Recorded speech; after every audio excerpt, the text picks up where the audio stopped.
Welcome to the World News on Myanmar International. I'm Sophie Wee.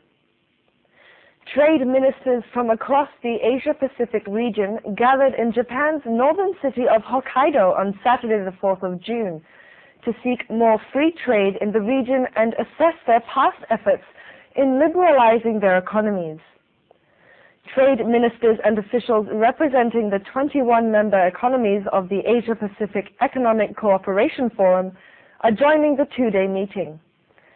The meeting is expected to focus on ways to promote regional trade and to breathe life into the fading Doha round of World Trade Talks, now in their 8th year.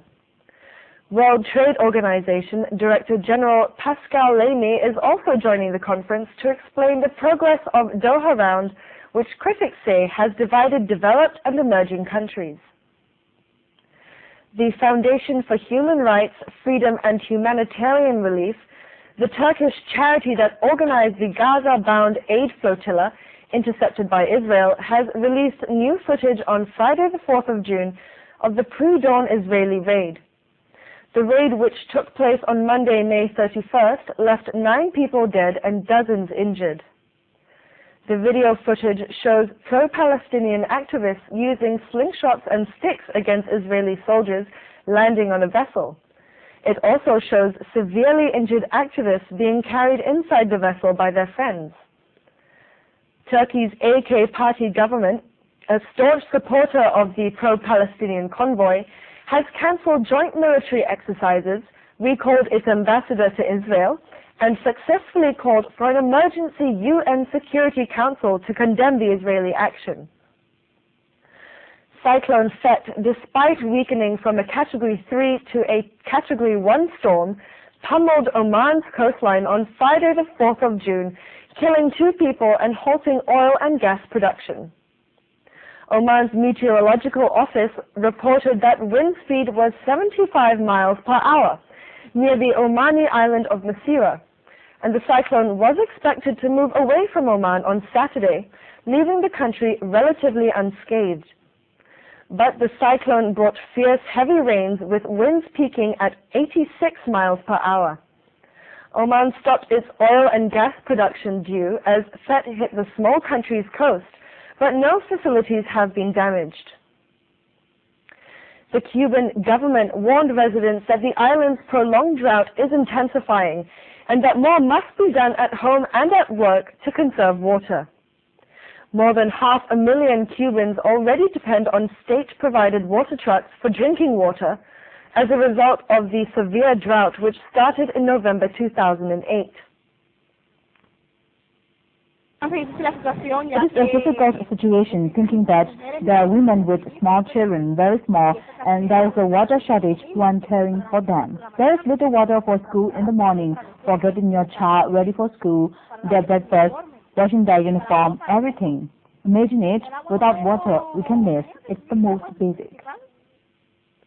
Last year was one of the 4 driest years on record, and this year has not been any better. Authorities hoped for relief in May's typical downpours, but was disappointed when measured less than half of the normal amount of rain for the month. 11 of the country's 14 provinces have reported their reservoirs are below 50% capacity as of the end of May, and the island's largest reservoir, Zaza Reservoir in Saint Spiritus, is at just 14% capacity, while others throughout the country register at around 25%. I go to take a shower and I can't because there is no water. When I go to go sunshine, there is a shortage. We don't stand on the water every day because it doesn't come or there just isn't water. The pipes are always dry.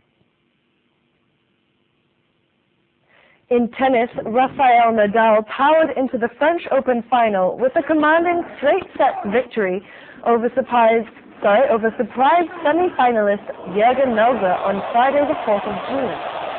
The Spaniard, attempting to snatch back the title he won 4 years in a row before a shock defeat to Robin Soderling last year, treated the crowd to some dazzling play in a 6-2, 6-3, 7-pitch victory. Soderling awaits in the final after his 6-3, 3-6, 5-7, 6-3, 6-3 win against Thomas Berdijk. In sweltering conditions, the fifth seed battled back from 2 sets to 1 down to clinch victory after 3 hours and 27 minutes.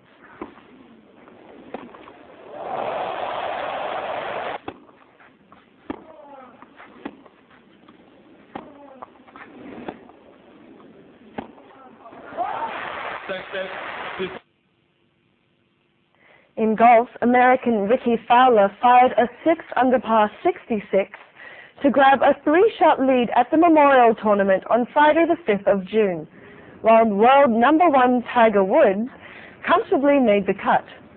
The 21-year-old PGA Tour rookie shot a bogey-free round that included 4 birdies and an eagle on the par 5 15th. His 13th under 131 through 2 rounds tied the 36-hole tournament record. He will now head into the weekend at Marshfield Village with a 3-shot lead over Britain's Justin Rose. Americans Tim Petrovic and Jim Furyk were 2 shots back of the lead, while U.S. Masters champion Phil Mickelson was 7 shots back. That's the end of the world news on Myanmar International. I'm Sophie Wee, and thank you for watching.